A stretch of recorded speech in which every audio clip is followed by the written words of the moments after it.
Hi, this is Dave for Expert Village, and today we're making Fettuccine Alfredo Primavera.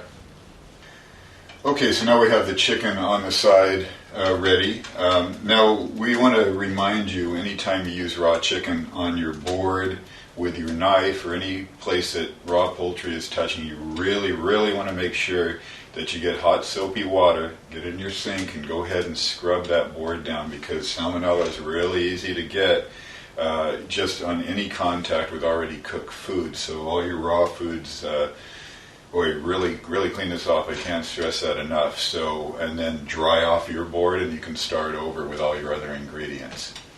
So what we want to do now is make our sauce. We're going to use the same pan as we sauteed our chicken in.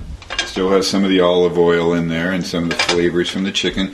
Now we're going to use a stick of butter. This is a half a cup. So just go ahead, don't be afraid of this, it's going to serve quite a few people. So just go ahead and put it in your hot pan. You see it's starting to sizzle already.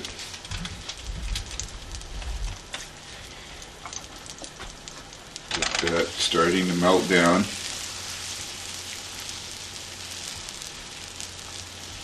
I'm going to add that wonderful richness to this sauce with all your veggies and your chicken.